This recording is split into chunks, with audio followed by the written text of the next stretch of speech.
तो राधे राधे साथियों, और ये हमारी वीकली करंट अफेयर्स की क्लास है। कौन सा महीना? February month. फेब्रुअरी मंथ का पहला वाला वीक का ये हमारा सेकंड वाला पार्ट होगा। तो चलिए स्टार्ट करते हैं आज की क्लास बिना टाइम वेस्ट करे। अच्छा, इंपॉर्टेंट प्रश्न मार्क करना है इसको भी। क्या पूछ रहे प्रश्न में कि अभी ट्रोपेक्स अभ्यास भारतीय नौसेना ने इसका आयोजन किया था, कहां पर किया था, कहां पर पूछ रहे हैं। तो सही उत्तर हो जाएगा इंडियन ओशन में, हिंद महासागर में। तो ट्रोपेक्स 2025 बोल दो या theatre level operational readiness exercise 2025 बोल दो। ये भारतीय नौसेना का सबसे बड़ा समुद्री अभ्यास है। तो इंपॉर्टेंट प्रश्न रहेगा। इसमें हमारी भारतीय सेना ने, भारतीय वायुसेना ने और इंडियन कोस्ट गार्ड फोर्स ने हिस्सा लिया था। हर 2 साल में होता है। कहां पर? हिंद महासागर में। ये आपको ध्यान रखना है। हमारी तीनों सेनाओं के पिछले साल ही नए चीफ बने थे, तो ये नाम जरूर याद होने चाहिए। जैसे कि ये वाइस चीफ है, सॉरी, तो वाइस चीफ भी नए बने थे। इंडियन आर्मी के राजा सुब्रमणि, इंडियन नेवी के स्वामीनाथन और इंडियन एयरफोर्स के वाइस चीफ बने थे सुजीत पुष्पाकर धारकर। वैसे इन तीनों सेनाओं में नए चीफ बने थे और उन तीनों चीफों के नाम आप लोगों को बताने, ये आपका होमवर्क प्रश्न हो जाता है। बात करें वैसे इसमें किस किसने पार्टिसिपेट किया था, तो आप कह सकते हो आईएनएस विक्रांत ने हिस्सा लिया, उसके अलावा आईएनएस विशाखापत्तनम ने हिस्सा लिया और आईएनएस सतपुड़ा ने इसमें हिस्सा लिया था। ठीक है, अगला देखते हैं। फिर अगला भी एक्सरसाइज वाला प्रश्न है। अभी फरवरी में ही भारत और किस देश के बीच एक्यूवेरिन अभ्यास का आयोजन किया गया? तो एक्यूवेरिन हुआ मालदीव और भारत के बीच में होता है। इस बार ये इसका 13वां संस्करण था। मालदीव और भारत के बीच में हुआ। एक्सरसाइज का नाम है एक्यूवेरिन और कहां पर हुआ? मालदीव में ही हुआ है। एक्यूवेरिन का मतलब होता है मित्र। इसकी शुरुआत 2009 में हुई थी। पिछला जो 12वां संस्करण 2023 में हुआ था, उत्तराखंड में हुआ था, भारत में। ठीक है, तो एक बार भारत, एक बार मालदीव, एक बार भारत, मालदीव, ऐसे होता है। और मालदीव के साथ और कौन सी एक्सरसाइज करते हैं, एक बार स्टैटिक भी देख लो आप मालदीव के। ये यहाँ पे आपको मालदीव मिलेगा। माले कैपिटल, मालदीवन रुपया करेंसी है। मोहम्मद मुइज़्ज़ू प्रेसिडेंट है। एक्यूवेरिन और एक था एक्सरसाइज हम करते हैं। वैसे एक दोस्ती नाम का एक्सरसाइज भी करते हैं, लेकिन उसमें भारत, मालदीव के साथ में श्रीलंका भी होता है। इन तीनों के बीच में होती है दोस्ती एक्सरसाइज। ये भी आप ध्यान रख सकते हैं। अगला देखते हैं। फिर अगले में पूछ रहे अभी बेल्जियम के नए प्रधानमंत्री कौन बन गए हैं? तो ये बन गए हैं बार्ट डी वेवर। बेल्जियम की अगर हम बात करते हैं, इसके स्टैटिक जरूर देखेंगे। ये रहा मैप में बेल्जियम। यूरोपियन कंट्री है, कैपिटल होती है ब्रुसेल और करेंसी हो गई यूरो। ब्रुसेल में आपको पता है यूरोपियन यूनियन का और नाटो का मुख्यालय आपको मिल जाएगा। अगला देखते हैं। अगला प्रश्न भी इंपॉर्टेंट रहेगा हमारे एग्जाम के लिए कि अभी चंद्रिका टंडन ने अपनी किस एल्बम के लिए ग्रेमी पुरस्कार जीता है? तो सही उत्तर हो जाएगा इसका तो त्रिवेणी। और डिटेल में थोड़ा सा मैं आपको बता दूं तो ये भारतीय मूल के अमेरिकी संगीतकार है चंद्रिका टंडन। और अभी 67 नंबर के जो ग्रेमी पुरस्कार हुए थे 2025 में, उसमें उन्होंने अपनी एल्बम त्रिवेणी के लिए best new age album, ambient या चैट एल्बम कैटेगरी में पहला ग्रेमी पुरस्कार जीता है। मतलब ये इनका पहला ग्रेमी अवार्ड है।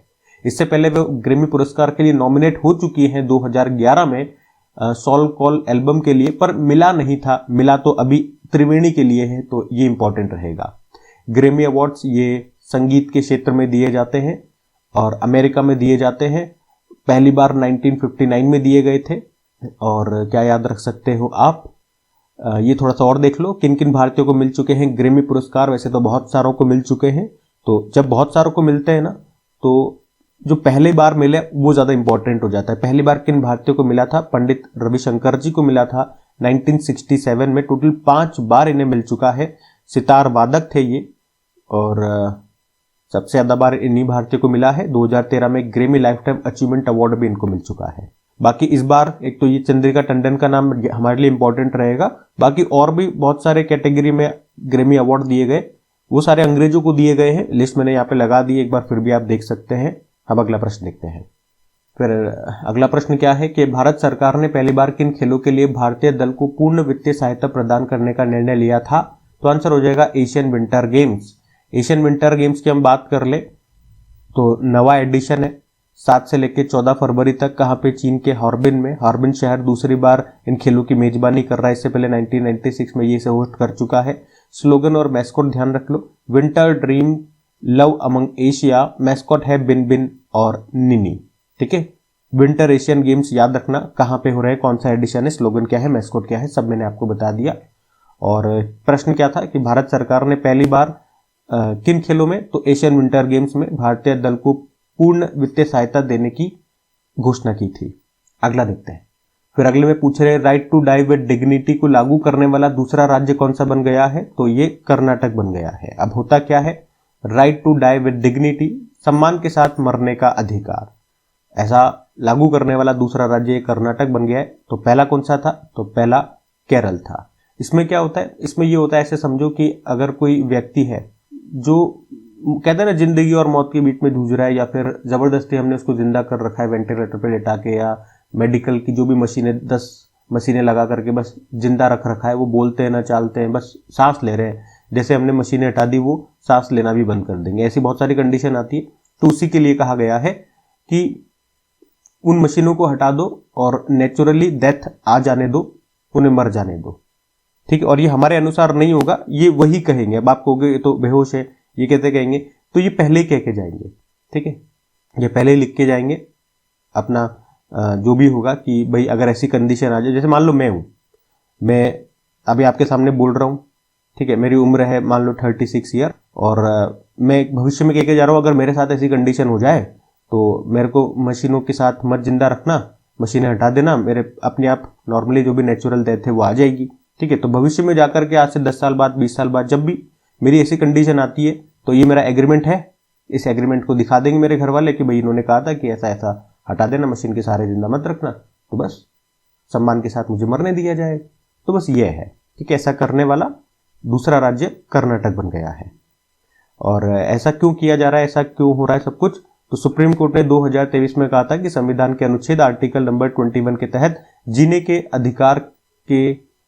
के अधिकार में सम्मान के साथ मरने का अधिकार भी शामिल होता है, उसे सुगम बनाया जाए। और केरल के बाद कर्नाटक इसे लागू करने वाला दूसरा राज्य है। बात समझ में आ गई। अगला देखते हैं। फिर अगले में पूछ रहे हैं अभी हाल ही में लॉन्च द महात्मा मैनिफेस्टो नाम की बुक के लेखक कौन है, तो इसको लिखा है राजेश तलवार ने। और इनकी जो ये किताब है ना, ये महात्मा गांधी जी की जो हिंद स्वराज बुक आई थी उस पर एक क्रिटिकल व्यू प्रस्तुत करती है। हिंद स्वराज की बात करें, इसे महात्मा गांधी जी ने लिखा था। महात्मा गांधी जी ने इसे 1909 में जब वो इंग्लैंड से साउथ अफ्रीका जा रहे थे उस समय लिखा था। वैसे 1910 में ब्रिटिश सरकार ने इस बुक को बैन कर दिया था, हिंद स्वराज को। तो उसी के ऊपर क्रिटिकल व्यू प्रस्तुत करती है ये राजेश तलवार की बुक द महात्मा मैनिफेस्टो। और ये प्रश्न मैं आपको वैसे डेली करंट अफेयर्स में भी बताया था, अभी फिर से बता रहा हूँ।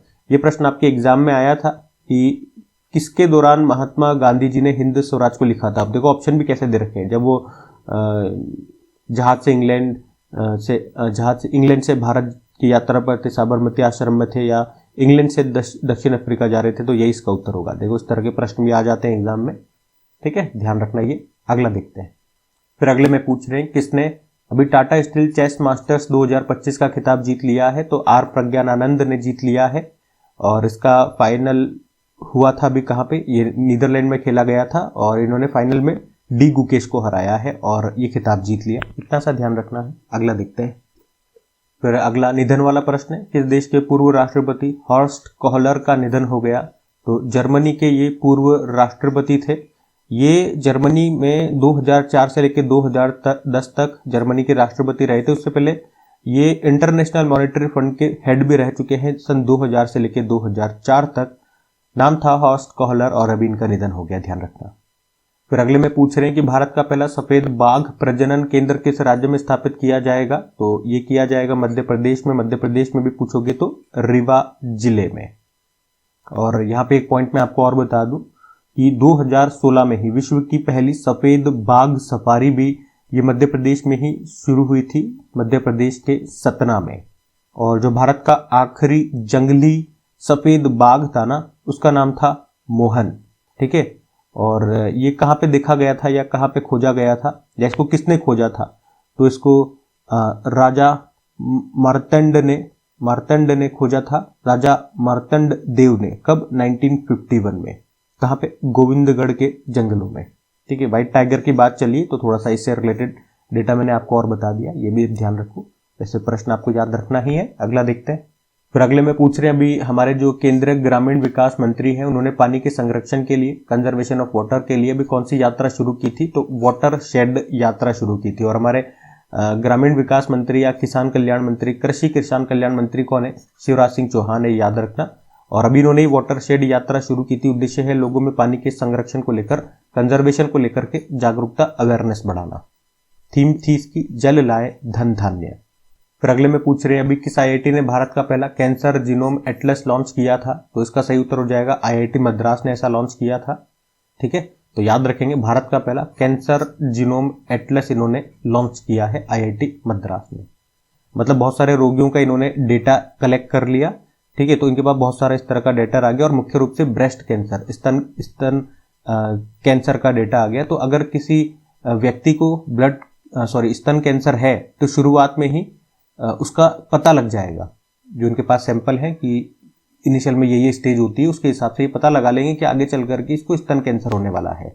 तो शुरुआत में पता चल जाएगा तो हम उसका निदान कर पाएंगे, उसका इलाज हो पाएगा, उसे खत्म कर पाएंगे, वरना आगे स्टेज में जाने के बाद दिक्कत हो जाती है। फिर अगले में पूछ रहे हैं कि गुजरात सरकार ने किसकी अध्यक्षता में समान नागरिक संहिता का मसौदा तैयार करने के लिए 5 सदस्यीय समिति का गठन किया था, तो इसका उत्तर हो जाएगा रंजना देसाई। सुप्रीम कोर्ट की रिटायर्ड न्यायाधीश हैं ये। और अभी हमने पढ़ा था कि यूनिफॉर्म सिविल कोड को लागू करने वाला पहला राज्य कौन सा बन गया है, तो उत्तराखंड बन गया है स्वतंत्रता के बाद। तो उसका भी इसके लिए मसौदा तैयार करने का जो काम है वो इन्होंने ही किया था, तो दोनों के लिए सेम है, ये ध्यान रखना।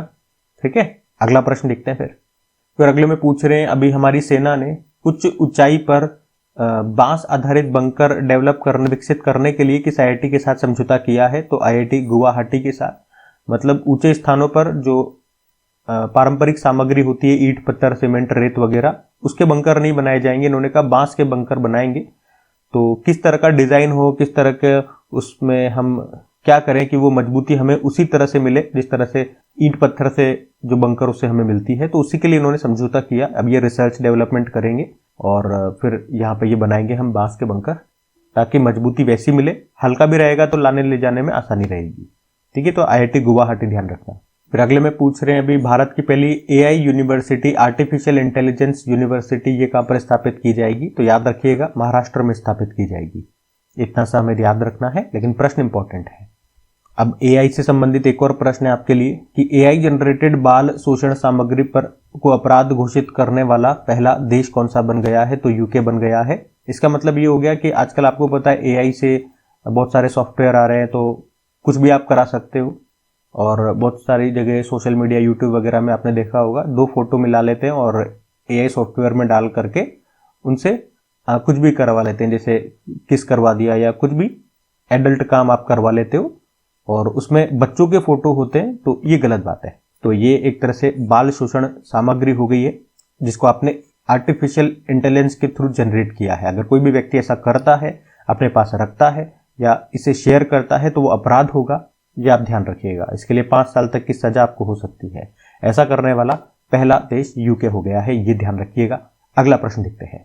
फिर अगले में पूछ रहे अभी केंद्रीय वित्त मंत्री निर्मला सीतारमण जी ने मखाना बोर्ड कहां पर स्थापित करने की घोषणा की है। अभी बजट में इन्होंने घोषणा कर दी है, बिहार में स्थापित किया जाएगा मखाना बोर्ड। सबसे ज्यादा मखाने का उत्पादन बिहार में ही होता है। जैसे मिथिला मखाना को जीआई टैग मिला था, आपको याद होगा।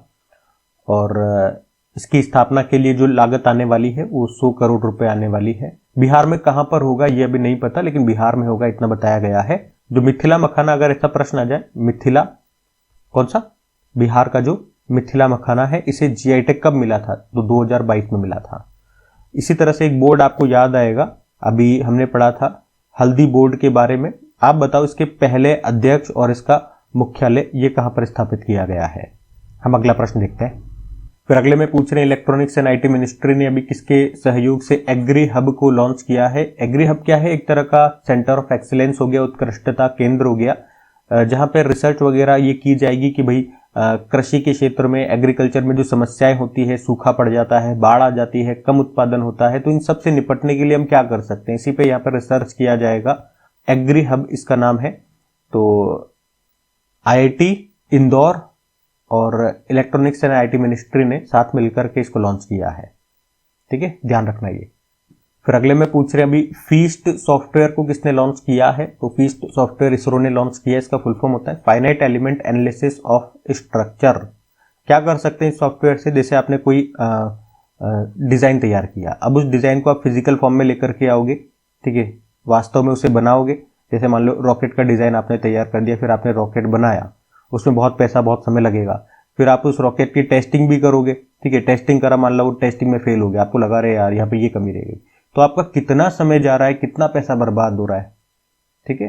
तो इस सॉफ्टवेयर की मदद से ये सब बच जाएगा। इस सॉफ्टवेयर में आपने डिज़ाइन तैयार किया, वो डिज़ाइन इस सॉफ्टवेयर में डाल दो, ठीक है, वो डायरेक्ट आपकी टेस्टिंग कर देगा। मतलब ये फिजिकल फॉर्म में इसको लाने का जो पैसा है, जो समय है, वो बच जाएगा। ये direct first step, second step नहीं आएगी, और ये थर्ड स्टेप टेस्ट वाली आ जाएगी। डायरेक्ट आप टेस्ट कर सकते हो, पता लग जाएगा कुछ कमी है या नहीं है। कोई कमी होगी तो उसे आप यहाँ डिजाइन में सुधार लो, फिर एक बार फिर टेस्ट कर लो, और जब तक सही नहीं आ जाता ऐसा करते रहो। आपको लगा पूरी टेस्टिंग सही, ऑल करेक्ट हो गया, तो इसे फिर फिजिकल फॉर्म में लेकर के आ जाओ। तो ये परफेक्ट एक बार में काम हो गया, पैसा भी बच जाएगा, समय भी बच जाएगा। ये काम करेगा फीस्ट सॉफ्टवेयर, इसरो ने लॉन्च किया है, ठीक है। अगला देखते हैं। फिर अगले में पूछ रहे हैं कि प्रधानमंत्री Shri government senior secondary school को अभी राष्ट्रीय ग्रीन स्कूल अवार्ड से सम्मानित किया गया, ये है कहां पर स्कूल? तो ये याद रखना सिक्किम में है, ठीक है। सिक्किम के नामची में है ये स्कूल, जिसका नाम है प्रधानमंत्री Shri government senior secondary school. और इसी को अभी नई दिल्ली के हैबिटेट सेंटर में जो ग्रीन कार्निवल और ग्रीन स्कूल अवार्ड्स समारोह हुआ था, वहां पर इस स्कूल को राष्ट्रीय ग्रीन स्कूल अवार्ड से सम्मानित किया गया। तो सिंपल सा आप तो याद रख लो, इतना डिटेल में मत जाओ, स्कूल का नाम याद रख लो और राष्ट्रीय ग्रीन स्कूल अवार्ड किसे मिला ये याद रख लो, ये स्कूल सिक्किम का है। बस 3 बातें याद रखो। अगला प्रश्न हम देखते हैं। अच्छा, उससे पहले एक प्रश्न आपके लिए, होमवर्क प्रश्न, कि इसी तरह से प्रधानमंत्री श्री योजना आई थी। श्री का मतलब होता है स्कूल फॉर राइजिंग इंडिया। आपको बताना है ये कब शुरू हुआ था, ठीक है, बताओ। हम अगला देखते हैं। फिर अगले में पूछ रहे हैं, भारतीय सेना ने कोलकाता में जो फोर्ट विलियम है उसको नाम बदल के क्या कर दिया है? तो विजय दुर्ग उसका नाम बदल के कर दिया है। कोलकाता के फोर्ट विलियम का नाम बदला गया है। इसका निर्माण 1781 में अंग्रेजों ने किया था और इसका नाम इंग्लैंड के राजा विलियम तृतीय के नाम पे रखा गया था। और औपनिवेशिक भारत में ये एक प्रमुख ब्रिटिश सैन्य अड्डा हुआ करता था। स्वतंत्रता के बाद भारतीय सेना का ये पूर्वी कमान मुख्यालय बन गया। तो अभी तक इसका नाम अंग्रेजों के नाम पर ही था, तो हमें ये कहीं ना कहीं ऐसा महसूस करवाता था कि अब भी हम उनके अधीन हैं, तो इसीलिए इसका नाम बदल करके हमने विजय दुर्ग कर दिया है, ये ध्यान रखना। फिर अगले में पूछ रहे हैं, अभी 27 फरवरी को नासा एक बड़ा अंतरिक्ष टेलीस्कोप लॉन्च करेगा, उसका नाम क्या है? उसका नाम स्पेरेक्स है। तो स्पेरेक्स ये पूछे क्या है, तो नासा का एक बड़ा अंतरिक्ष टेलीस्कोप है और नासा इसे अभी लॉन्च करने वाला है। इसका फुल फॉर्म आपसे नहीं पूछा जाएगा, तो मत ध्यान रखो। इसको लागत आएगी इसको लॉन्च करने में, बनाने में $488 मिलियन की। इसकी ऊंचाई की बात करोगे 8.5 फुट है, चौड़ाई है 10.5 फुट। और इसका मुख्य उद्देश्य की बात करें, यूनिवर्स का विकास, मिल्की वे गैलेक्सी का निर्माण और बिग बैंग थ्योरी के रहस्य को उजागर करना। तो इतना डिटेल में नहीं जाना। स्पेरेक्स ये नासा का एक बड़ा अंतरिक्ष टेलीस्कोप है, इतना याद रख लो। नासा इसे लॉन्च कर रहा है। अगला प्रश्न देखते हैं।